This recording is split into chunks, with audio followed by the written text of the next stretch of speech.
In the world of these sort of super apps where everything is combined into one sort of seamless environment, those environments become increasingly predictive and they make your life simpler. Switching costs for consumers are going way up, and this allows these environments to scale even further. New digital technologies have dramatically transformed how consumers buy things. While new businesses born in a digitally connected world have thrived, traditional retailers have struggled to keep pace. Welcome to the Managing the Future of Work podcast from Harvard Business School. I'm your host, Bill Kerr. Today I'm speaking with Dan O'Connor, CEO of Front 4 Ventures and a visiting executive with our Managing the Future of Work research initiative.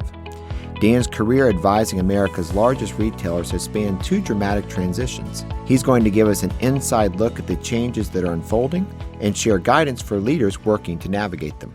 Welcome, Dan. Hi, Bill. Let's start with a little bit of terminology. You use a phrase G1, G2, G3, G4. Define for us, what are the generations of retailing that we're talking about? In every business, it's useful to have a framework to map, view, model the transitions as industry moves from one business approach to another. Sometimes people use a term called S-curves or experience curves to describe this. Where you go from 0% penetration up to 100% penetration. Sure. And a great example that is in my favorite case here is the Netflix case, where they talk about that industry being one that originated and grew out of the pick, pack, and ship of DVDs and grew into this industry that was built on streaming. And that intergenerational rotation between DVDs and streaming was obviously a significant change in leadership, asset allocation, talent, and so on.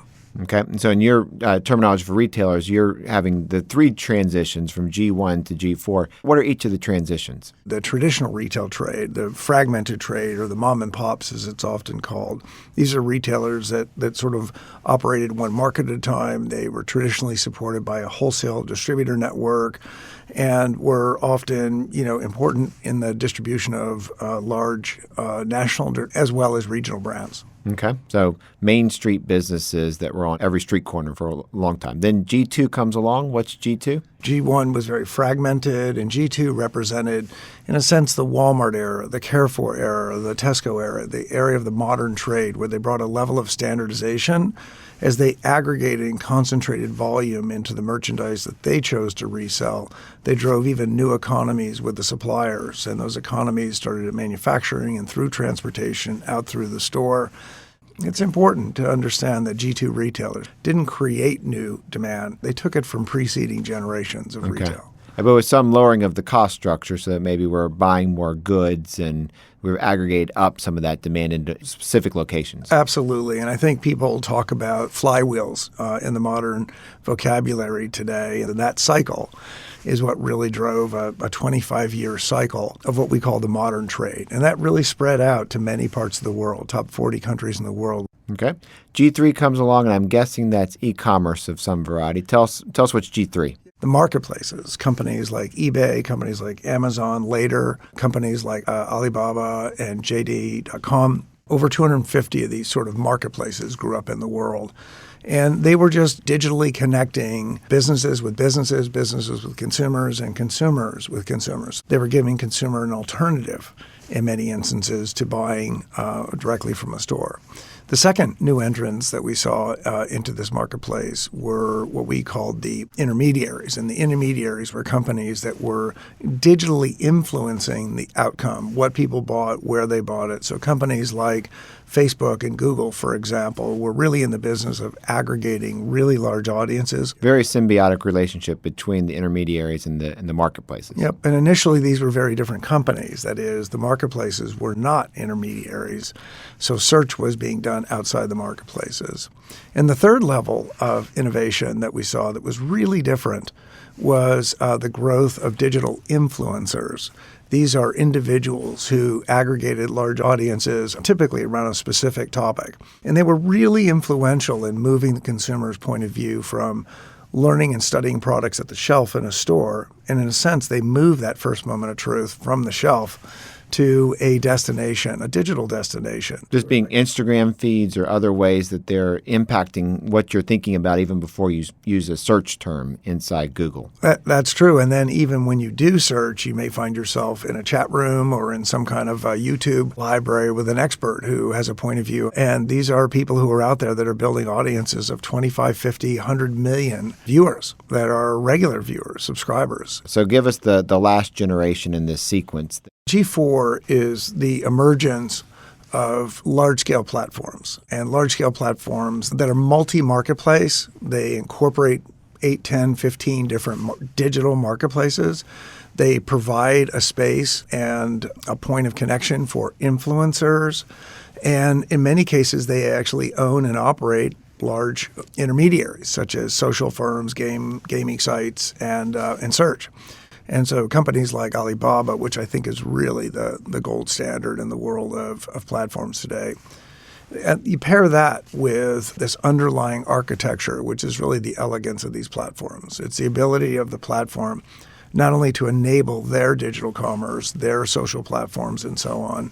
It's that they have data and marketing, data and analytics, they have supply chain capability, they have delivery capability, and so on. And they build those capabilities beyond their own need, and they resell those. So examples of those are the Ali Cloud or the Amazon Cloud, and these turn into very large revenue streams. Okay, so this is e-commerce on steroids and with lots and lots of aggregation up from what were these individual actors before. Yep, I believe that the world that we've just described is going to move from one where there was 250 large marketplaces and there was tens of thousands of intermediaries and influencers, and I think that world aggregates down into about 25 large platforms. The way we create demand inside of these platforms will change substantially. So walk us through, when you've worked with retailers, how do they go from the G2 big box into e-commerce? If you really looked at how this evolved, why did they successfully make the transition? One is that they got to some new operating norms. So they reset the vocabulary, they reset the organization around what it means to have online and offline and to try to create a sort of synergistic relationship. Secondly, they established a vocabulary around that, so people were all talking about this the same way. And thirdly, very common metrics so that people understood that they were being rewarded and not penalized by the growth in both their store business and their digital business.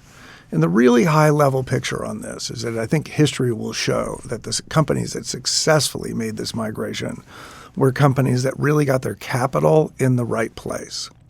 The right kind of store network, the right kind of digital architecture, and they got the right talent in place. People who were already versed and well-trained and have a good understanding of digital commerce, and yet pairing that with this culture that comes out of Generation 2, a very strong store operations capability. The capital allocation is a very important point. I want to have us surface that up a little bit more, because you can think about advances as being things that increase your operating efficiency, you get more profit per asset base. And then there's the overall asset intensity, and are your stores in the right locations? Is your manufacturing footprint the right footprint? Talk us through how much e-commerce has changed capital choices. And then that gets to where companies have to make their bigger bets, their bigger decisions as to how to move forward. Every element of the supply chain has started a level of digitization of their own business. And the outcome of digitization is data. Every player in the value chain can begin to share that and begin to synchronize. And in effect, the long-term impact of all this is that the data itself will really orchestrate the supply chain. So this is between Walmart and Procter & Gamble, and then Procter & Gamble and its suppliers. All the way back. All the way back up through in that. And to what degree would you have characterized that as being an automated information flow, or how much was that all in the same kind of platform? We're moving into this world of the algorithmic economy, enterprise-to-enterprise connection or sharing of data. Your bot can go and access my data in a very safe way, leave the data there, and go back with a better forecast, for example, or go back with the pricing analytics or the cost analytics. The algorithmic economy is really going to change the way, for example, planning takes place all the way along the value chain. Okay, so from G2 to G3 and then from G3 to G4, we're ever more allowing the data to freely flow up the supply chain, value chain, have people making decisions, products get shipped down, and it becomes more algorithmically based versus me calling you up as the Walmart rep and saying, this is how Tide detergent's doing this week? It's algorithmically managed where there are people carefully placed along that digital value chain that are reviewing and editing, but not having hundreds of planners running very large Excel spreadsheets to try to figure out what's going to get shipped here and what production is going to get allocated to what demand points. Yeah. So the very nature of the work has changed significantly from 1990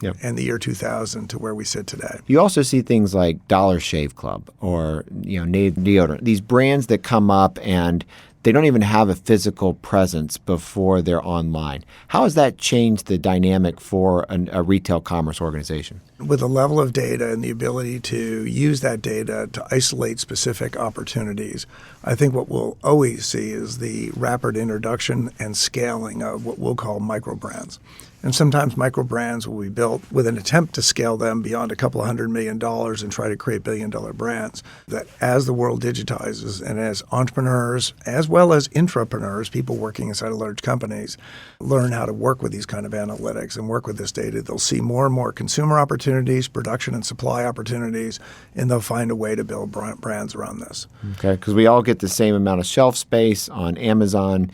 Regardless of the product, you get one page that you're building off of. I can't block you out of the aisle the way we used to. And you can get the manufacturing and everything else set up through third-party outsourcing and the like. If you're not on page one in the search results, you are blocked out. And the numbers are profound, and they vary by category significantly. But if you're not in the upper left-hand corner, number one slot in search, that's where something like 60% of the volume in some of the categories go into that one search result, not the entire first page. Mm-hmm.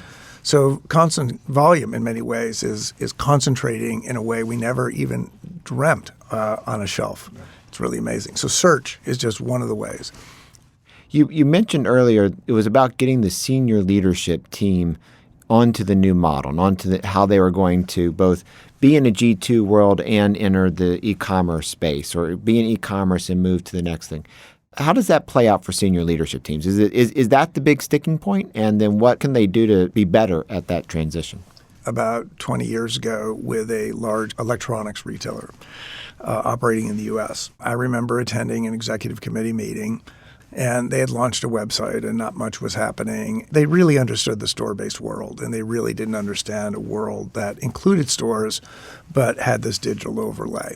These were well-intentioned people that had not really reskilled themselves. There was a new CEO within a year and an entire new leadership team. And today, it is one of the very few specialty retailers that has the kind of market cap and growth rates that in its entire sector. They just, CEOs and boards have a lot to concern themselves with in these kind of transitions. The first one is, can we get our assets in the right place? Can we get our investment? And if you really look at the winners, all of them have re-architected their balance sheets. So their level of investment in real estate, their level of investment in inventory, their level of investment in digital capabilities. So the balance sheet gets re-architected significantly. Secondly, there's significant changes in CapEx to reduce OpEx because the digital world requires a much lower operating expense sort of ratio. And can you explain why to everyone? The pressure on profit is often coming through price transparency. And so there's a lot of margin compression. In general, very large brands can experience as much as a 50% margin reduction as their category goes from 0% digital to 25% digital. Not 50% digital, but 25%. So that obviously then, back to the ROI equation, that says you have a couple of other levers. One is OpEx, which you can only hope to bring down at the same speed of any pricing pressure, but it's often hard to do because it's about people. Your largest expense is people. As we look at the transition from G3 to G4, one of the critical elements in this sort of algorithmic economy is to leverage data and leverage analytics, in effect, and robotics. I mean, candidly, all sorts of automation to reduce repetitive tasks that can be automated and redeploy those people to new tasks and new careers. Let's say I'm Walmart and I'm able to get you as both an in-store customer and also an e-commerce customer. Is that additive, or do they sort of trade off? Today, we're moving into this world that's a real recognition that if you can get a customer that is doing 25% of their consumption, that is their store-based consumption with you, let's say you're Walmart or Carrefour, you're getting 25%, but you're only getting 5% of their digital consumption What we're learning is one neighborhood at a time. If you can move everybody to an equal market share, that drives up the density of your digital volume in any particular neighborhood. If you can capture significant market share of where it's discovered online, ordered and paid online, but either picked up in the store, delivered at home, or delivered to office, wherever delivery wants to happen, the higher your market share is in there, the more productivity you'll get out of your distribution network. And so it lowers both the cost to serve, but also makes to where I can say in 20 minutes, you can have this product handed to you somehow, some way. The model store for this is the Hema store, the Hippo store, which is owned by Alibaba, where their brand promise is on roughly 6,000 SKUs, 30 minutes from order to delivery within 3 kilometers. So what that means to the store or wherever you're picking it from is that you basically have 6 minutes to pick that order. And then you have about 3 or 4 minutes to get that on the back of a delivery vehicle. And then, on a motorcycle or a bicycle, however it's going, you have 20 minutes to deliver it to that consumer's door. That's become the standard in these high density markets. We're redeploying our capital. We're moving from big stores to small stores, and small stores that are being built first as a delivery node, knowing that 60% of the volume in that store is going to be delivered. So merchandise will come in the back of the store and it'll go into a mini pick center instead of onto the selling floor. At the same time, when a store is designed first as a picking node and it's going to do 250,000 orders a month, enormous volume, you can run a front end of the store that's all about fresh. That's about 40% of what consumers buy in supermarkets, and it is what you brand yourself on today. Dan, this has been fascinating. One can also very clearly see how moving from G2 to G3 requires different leadership and how that can be a roadblock in a way. I want you to take us all the way out to G4 and Alibaba, and we've talked about the Hema store. What are the other things that we should be learning about from this experience? If you're running any big category in a large consumer product company, you're going to have an increasing number of microbrands coming after particular geographies or product segments. The second major characterization, I think, will be that we're competing increasingly with speed. And maybe it's speed to messaging, maybe it's speed to marketing, maybe it's speed to delivery, ready insights that drive brand entrepreneurs, this world where the data is sort of running between organizations at an ever-increasing speed. What about product development? How does a traditional manufacturer compete in this environment? Will they use the platforms? You have 1 billion people that are on the Alibaba system. What does that do to my product design? What this data allows you to do, what the aggregated data that companies like Alibaba have, that Tmall have, what this allows you to do is run a very C2B enterprise. You'll be able to, in a very real-time way, connect with, ideate with, product test with consumers on scale in a way where their data can be, viewed and measured by algorithms that will help you isolate what the big trends and what the big ideas are. Can you give us an example of this? How would this play out if I wanted to make a T-shirt? What this allows you to do is to target an item, test an item, leveraging their data and new marketing and media techniques. So things like Taobao Live are just one way that you can, sort of visually connect with a consumer and say, here's a product, and let people respond. And what you see is you can get and measure the viewership, the click stream, you can measure the conversion rates, and you can begin to see what really drives consumption. We're near the point today where, as a large brand, they'll be able to tell me when a product needs to be restaged. Within 18 months, based on the data we see today, that product needs to be reformulated. It needs to be restaged. So the data will become predictive. Run your data against these trends and just let us know the strength. And I want to know the difference between Boston and Shanghai.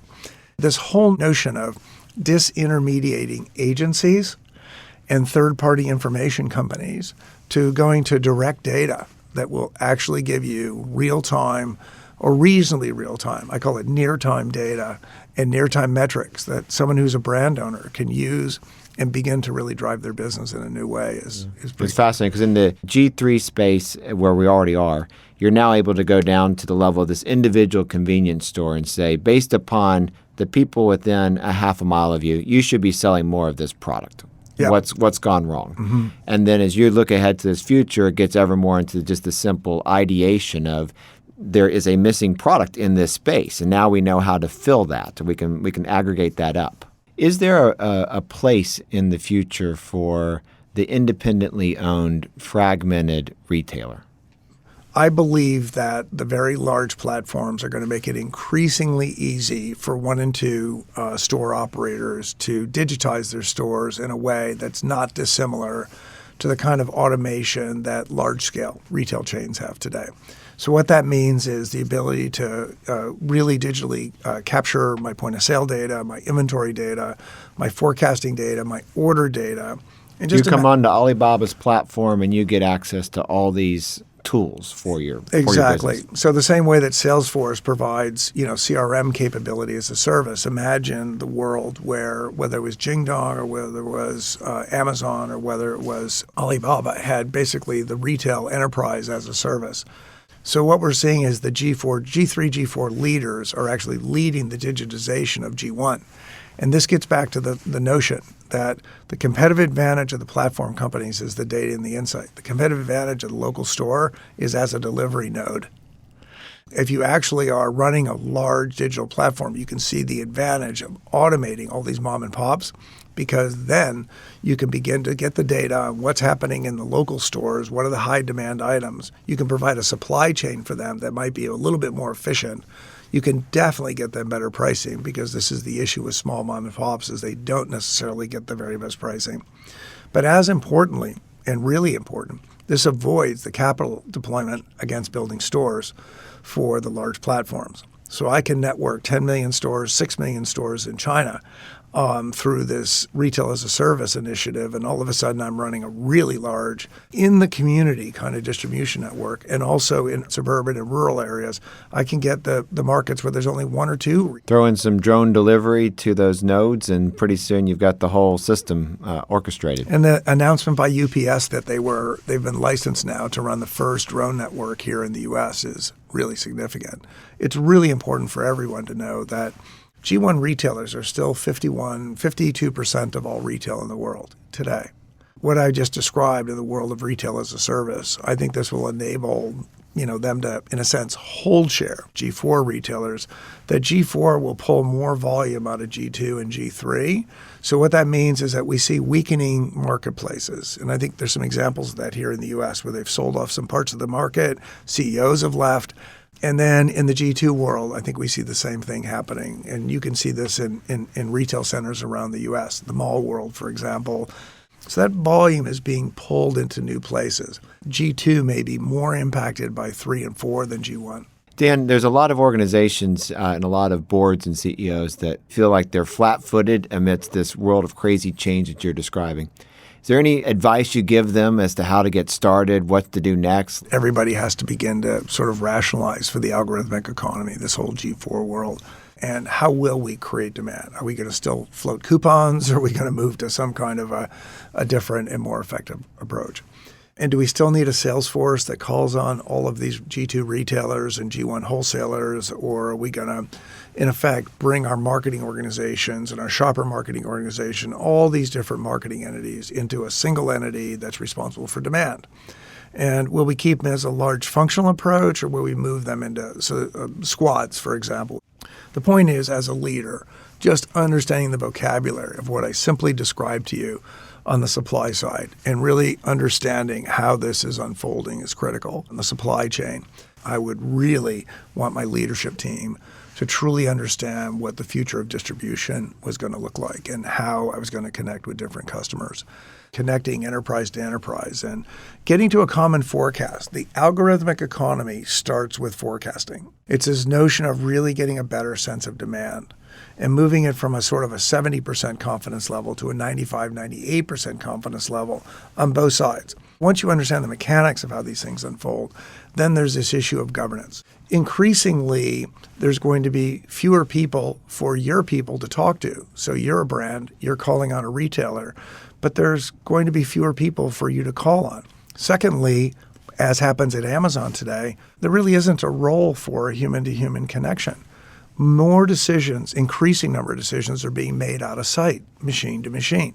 The center of strategy today is being able to influence the data and be able to manage through the customer algorithms to get the space planogram that you're looking for, to get the pricing that you're looking for, to get the promotion that you're looking for. What takes consumers onto these platforms? Do they stick around for a long time? You hear of platforms offering life insurance as a product area. How is this dynamic changing? These large-scale platforms increasingly incorporate entertainment, payment, financial services. They increasingly surround that with all aspects of your life, all of that in a single app. In the world of these sort of super apps where everything is combined into one sort of seamless environment, really raises the switching costs for consumers. Consumers go into those environments, they transact in those environments. Those environments become increasingly predictive, and they make your life simpler. They help you understand what you need to buy, when you need to buy it. They help you stay entertained. They help you get tickets. They have you, they simplify your life. Switching costs are very high. In the G1, G2 world, switching costs were very low. So one of the big distinctions as we kind of move from G2 through 3 to G4 is that switching costs for consumers are going way up. And this allows these environments to scale even further. Scaling is all about capturing and retaining these consumers in the platforms. Dan, has anyone ever been able to break through in one of these situations? There are not a number of examples. Pinduoduo, which is for short called PDD in China, is a company that's used aggregated buying, where consumers can create informal networks, and then those networks, through a messaging app, can aggregate their volume and buy together in PDD. What we've seen is that this has gone in a period of 8 or 9 years from a new company with no following at all to the second largest marketplace today in China. Do you think about these Alibaba-type platforms? How much data do they have on me? Is it a lot? It seems a little scary at times. And then what's the role of privacy going forward? So whether you're in Bangkok or Beijing or in Boston, permissioned data is increasingly a cornerstone in the way that commerce is done. And we've moved from the days of where a company felt they had the right to use your data in any way to a world where permissioning is super important. What's important about the platforms is that they've actually figured out a way to have a common consumer ID that travels with you across all of these applications within that ecosystem. And this enables what's called unified data, permissioned unified data. What this allows me to do is, if I have a shopper base or a user base of 500 or 600 million people, it allows me to maintain 10,000, 11,000 traits on those consumers. So I have deep insights, not into just what they buy and not even just into core demographics, but I get a great sense of behavioral characteristics. How does this permissioned unified data translate into the United States? Many retailers in the U.S. are rewriting their loyalty program agreement to give them higher levels of permission to engage and use your data. They're able to get you to a new product in a much shorter period of time. And they do it in a way that disintermediates agencies and using focus groups. And in other words, you're digitizing and speeding up. So you would logically ask, because we're most concerned here about the future of work, what this means to large-scale enterprises that have brand people and marketing people and so on. What we're seeing in this example is tremendous changes in the organizational structures in terms of moving away from matrix-based, A checks with B, that checks with C and D, and everybody has to get their cross-checks in, which has power and value. But in a speed-based environment, you can't wait for 2 weeks. The business question, again, for large CEOs, big company CEOs is, if that's the future, where does my capital need to be? What's my talent? What are the new cultural norms? What's the vocabulary? How am I going to talk to my people about this? And really, what's my role here? Because one thing's very clear is that the value that we're creating is changing as we go from one generation to the next as large-scale brands and as retailers. Dan, it's been a head-spinning conversation, but we appreciate you sharing with us how the retail commerce sector is changing from G1 to G2 to G3 and increasingly into G4. Dan O'Connor is the CEO of Front 4 Ventures and also a visiting executive with the Managing Future of Work program at HBS. Thanks, Dan. Thank you. And thanks to all of you for listening in.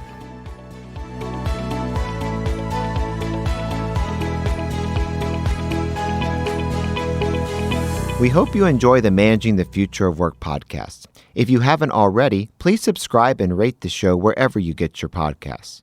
You can find out more about the Managing the Future of Work project at our website, hbs.edu/managing the future of work. While you're there, sign up for our newsletter.